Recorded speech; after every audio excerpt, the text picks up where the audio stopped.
Hello tout le monde, je vous retrouve aujourd'hui pour vous présenter les sorties livresques qui m'intéressent pour le mois de janvier. Alors comparé au mois de décembre, c'est sûr qu'il y a beaucoup plus de sorties qui m'intéressent parce qu'au mois de décembre c'était un petit peu le néant.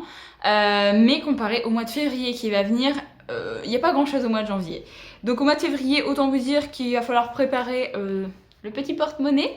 Au mois de janvier, ça va. Pour ma part, en tout cas, il n'y a pas tant de sorties qui m'intéressent que ça. Et il y a quand même pas mal de poches, donc ce qui est plutôt pas mal. Je vais commencer avec le 2 janvier. Il y a une sortie poche qui m'intéresse et qui est uniquement à cause de Séverine de la chaîne Il est bien ce livre, parce qu'elle avait lu ce livre en grand format l'année dernière, qu'elle avait adoré. Et du coup, quand j'ai vu qu'il sortait en poche, je me l'ai mis dans ma petite wishlist.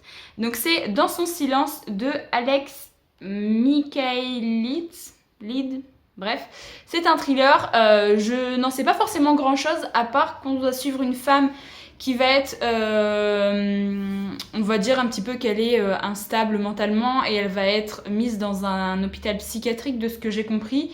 Et du coup, il va y avoir un docteur qui va essayer de la refaire parler, puisqu'apparemment elle ne parle plus du tout depuis un certain événement, quelque chose comme ça. Voilà, j'en sais pas forcément plus, mais Séverine m'avait tellement vendu du rêve quand on en avait parlé l'année dernière que du coup, je l'ai mis dans ma pile à lire.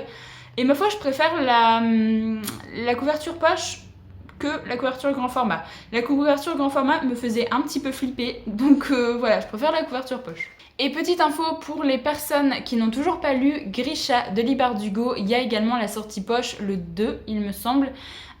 Donc moi je l'ai pas mis pour moi parce que j'ai déjà lu la trilogie en grand format, mais sachez que le premier tome sort en poche et il a la même couverture que les grands formats, donc si vous êtes intéressé, n'hésitez pas. Le 3 sort Iskari, le tome 2 de Kristen Ciccarelli, et je suis complètement ravie parce que j'ai adoré le premier tome et j'ai hâte de repartir dans cet univers, de retrouver des personnages. Alors je ne sais pas vers quel personnage va se tourner ce deuxième tome parce que, comme je vous l'avais dit dans une précédente vidéo, ces tomes c'est un petit peu des tomes compagnons, on va suivre des personnages différents à chaque tome. Donc voilà, moi je suis complètement ravie que le deuxième tome sort enfin. Par contre, j'ai vu qu'ils avaient fait un style de couverture et une réédition du premier tome avec un prix découverte également, je crois qu'il sort début janvier. Je crois que le prix découverte c'est à 9,99 et il me semble que c'est quand même un grand format. Donc voilà, si vous êtes intéressé, n'hésitez pas. Mais du coup, je me dis... je me demande si je vais pas racheter le premier tome avec la même couverture, enfin le même style de couverture que le tome 2. Ce serait très très superficiel, mais j'avoue que je préfère la couverture là que celle qu'on a eue celle pour le premier tome. Donc voilà, je ne sais pas encore, je me tâte encore beaucoup, mais j'aime beaucoup les nouvelles couvertures en tout cas. Le 9 janvier sort une sortie poche, c'est Si tu t'éloignes de moi de Joe Fielding. Et alors là, je vais pas pouvoir vous donner de résumé parce que c'est un thriller que j'ai mis dans ma wishlist depuis le temps qu'il est sorti en grand format et que je n'ai pas envie de relire le résumé. Voilà. Ensuite, toujours le 9 janvier sort Lune pourpre, le premier tome en poche également. Non, j'ai peur de dire des bêtises. Je ne sais plus le nom de l'auteur, mais je vous mets la couverture de toute façon. Pareil, ce livre-là, je l'ai vu beaucoup passer l'année dernière et il me semble que le troisième tome est déjà sorti en grand format ou sort au mois de janvier, quelque chose comme ça. Et je ne me suis jamais intéressée à cette saga. Je ne sais pas pourquoi, j'en ai vu, je l'ai vu peut-être trop passer pour que ça me donne envie. Je ne sais pas de quoi ça parle, je pense que c'est un livre de fantasy ou fantastique, je ne sais pas trop. Mais voilà, les couvertures étaient très belles en tout cas. Je ne sais pas encore la couverture qu'ils vont garder pour le format poche. À l'heure où je tourne cette vidéo, il n'y a pas de... Il n'y a pas encore de visuel d'annoncé, donc si jamais c'est encore le cas, je vous mettrai le visuel du grand format.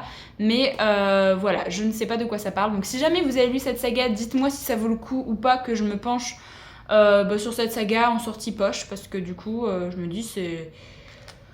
Pourquoi pas tenter en poche, ça coûte déjà moins cher, donc pourquoi pas. Le 10 janvier sort Désolation de Melchior Ascaride et Jean-Philippe Javorski, qui est un livre qui m'a attiré un petit peu par sa couverture assez pétante, je dois dire, et qui... alors j'ai lu le petit résumé et on va parler de gnomes, de nains, et le résumé a l'air d'être très basé sur l'humour.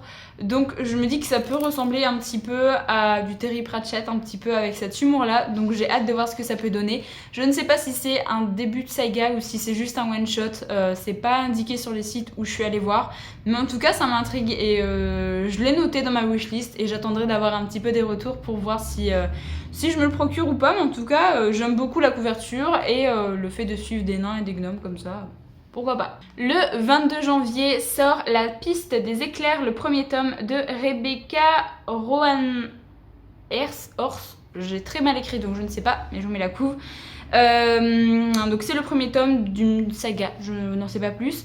Tout ce que je sais c'est que on va suivre, on est dans une histoire où c'est un monde post-apo, où il va y avoir les dieux et les légendes qui vont revenir un petit peu parmi nous, mais qu'il y a également des monstres qui vont revenir parmi nous. Et nous, on va suivre une héroïne qui est une chasseuse de monstres, de ce que j'ai compris. La thématique comme ça, avec des dieux et des légendes et des monstres, moi ça m'intéresse plutôt pas mal. Je ne sais pas vraiment vers quel type de dieu on va se baser dans ce livre-là, si ça va être des dieux nordiques, si ça va être des dieux... voilà, j'en sais rien du tout. Mais en tout cas, bah, moi ça me tente bien, la couverture est très sympa. Donc voilà, je l'ai mis dans ma wishlist en attendant d'en savoir plus. Et enfin, le dernier livre que j'ai à vous présenter dans cette vidéo, c'est City of Ghost, donc le premier tome de Victoria Schwab qui doit normalement sortir le 30 janvier, il me semble, aux éditions Lumen, et je suis un petit peu déçue pour la couverture pour ma part. Je m'attendais pas à ce que Lumen fasse une couverture aussi enfantine que ça.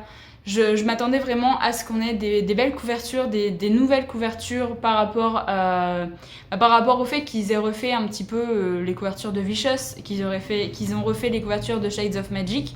Ça me dérange pas en fait qu'ils changent les couvertures, mais là j'aurais préféré qu'ils gardent la couverture VO, je vous avoue.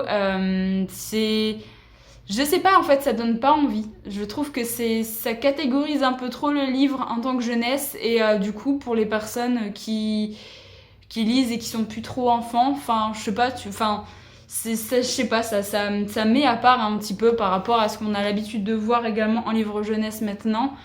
Là, je suis pas extrêmement fan, je préfère les versions VO, que ce soit paperback ou hardback de cette saga.